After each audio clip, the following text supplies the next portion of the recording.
All right, now that we have some photo editing software, in the last video we downloaded GIMP, I want to take a look at some transparency and some things that we can do there using GIMP or Photoshop or some software like that. Here we can see I have this image of Mario jumping, and because this doesn't have a transparent background, we have the blue background here on top of this yellow. It doesn't look that great. I have the yellow background on the body to kind of show that contrast and how it doesn't look real good. And if we wanted that to just be this image of Mario and have that transparency, that's what we're going to do in this video. So here I'm going to open GIMP and I'm going to pull in this image that we're using. And one of the things that we can do here, I'm going to zoom in so we can see this a little bit better.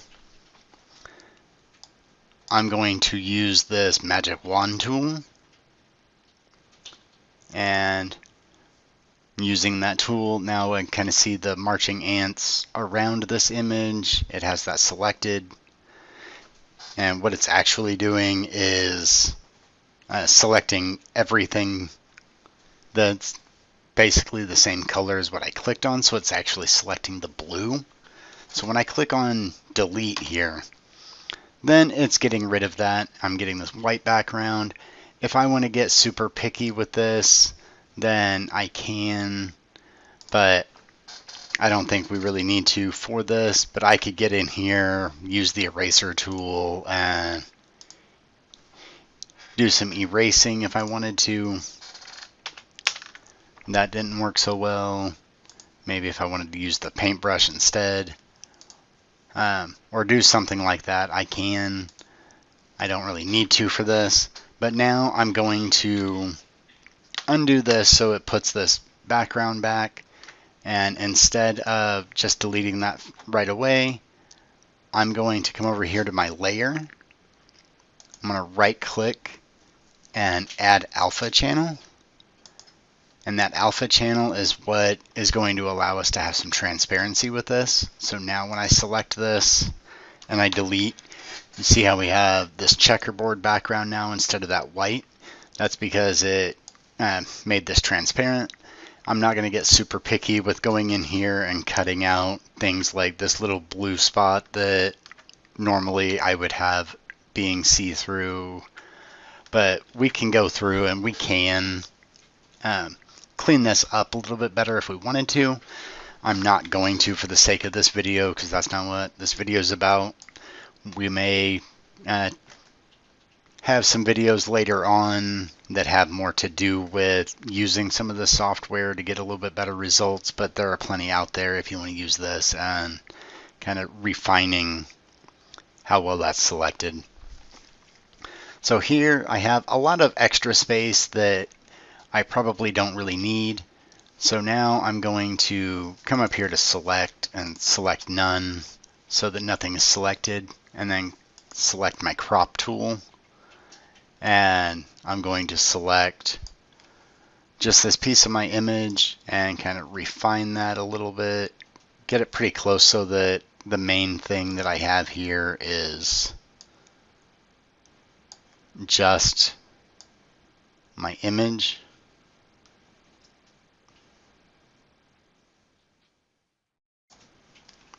And that's something else that's going to be helpful when you're trying to make your image not take up too much of the space. You could leave it bigger if you wanted to. You can also go in here and change the actual size of the image, where here I have 105 by 106. That's not bad at all. So I'm going to go ahead and keep that. And then I'm going to export. So in the file menu, export as, and I have Mario PNG, and that's what I want to replace.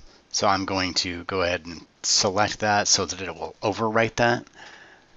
The big thing here is making sure that this file extension is either PNG or GIF so that it will maintain that transparency. If you use something like JPEG, it's not going to have that transparent background. It will give it a white background, and you won't be getting that transparency that we're going for. So here I'm going to export this. It wants to know, do I want to replace it? In this case, yes, I do. I could rename it so that I have different versions, which most of the time is probably what I would do so that I can maintain that or keep a copy of that original. But for this, I'm going to go ahead and replace this. And then it gives me these options. Do I want to save the background color, the gamma, layer offset, any of these things? I'm going to keep all of these as they are, export this, and now when I come back here to my page and I refresh this, I can see that image got smaller and now I have that transparent background. So if anything is behind it, I can see that a little bit better. But one thing to remember is, like, I'm going to use my developer tools here, and we need to remember that those images are still, square or rectangle, something like that. So their height and width, it's still this square here. And when you're setting heights and widths, that's going to be a part of that. Even if I had kept this with all of that extra space around it, the height and width of the actual image is still going to give you this square shape here, even though a lot of the background's transparent, so it appears to be just the shape of Mario. It is a four-sided polygon shape.